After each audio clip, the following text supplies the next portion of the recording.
চীনের বিপ্লবের রূপকার মাও সেতুংয়ের 50তম প্রয়াণ দিবসে তমলুকের এসইউসিআই দলের অফিসে মাল্যদান করে শ্রদ্ধা নিবেদন করা হয়। উপস্থিত কমিটির সম্পাদক প্রণব মাইতি সহ অন্যান্যরা। বিশ্ব সর্বহারার মহান নেতা চীন বিপ্লবের রূপকার মাও সেতুংয়ের 50তম প্রয়াণ দিবসে 9 সেপ্টেম্বর সকালে এসইউসিআই দলের অফিস তমলুকের রাজাবাজারে মাল্যদান করে শ্রদ্ধা জানানো হয়।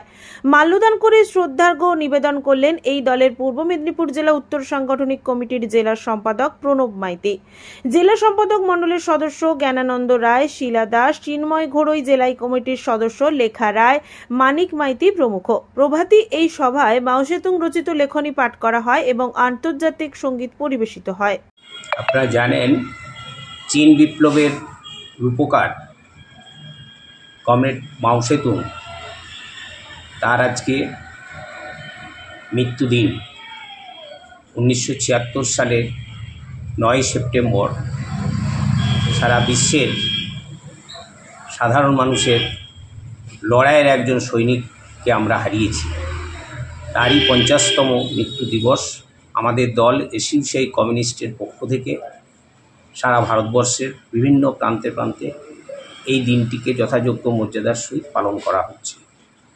আজও আমরা মনে করি, যেমন করে মাও সেতুং মার্ক্সবাদ লেনিনবাদকে চীনের বিপ্লবে তিনি কাজে লাগিয়েছিলেন, আজও গোটা বিশ্বের মেহনতি মানুষের, শ্রমিক শ্রেণীর উপর যে বিভিন্নভাবে আক্রমণ আসছে, সেই আক্রমণের বিরুদ্ধে শ্রমিক শ্রেণীকে মার্ক্সবাদ লেনিনবাদ থেকে শুরু করে স্ট্যালিন, মাও সেতুং, কমরেড শিবদাস ঘোষের চিন্তার ভিত্তিতে সংগ্রাম পরিচালনা করা ছাড়া শোষিত মানুষের মুক্তি নেই।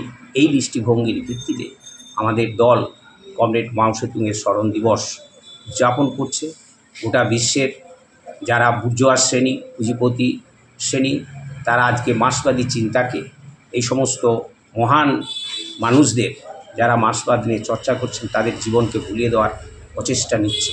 ফলে আজকে শ্রমিক শ্রেণীকে উঠে দাঁড়িয়ে এই মহান মানুষদের তাদের স্মরণ করতে হবে। এই উদ্দেশ্যকে সামনে রেখে আমাদের আজকে স্মরণ দিবস উদযাপন কমরেড মাও সেতুং। পুলক বেরার রিপোর্ট, খবর, পিসিবিএস।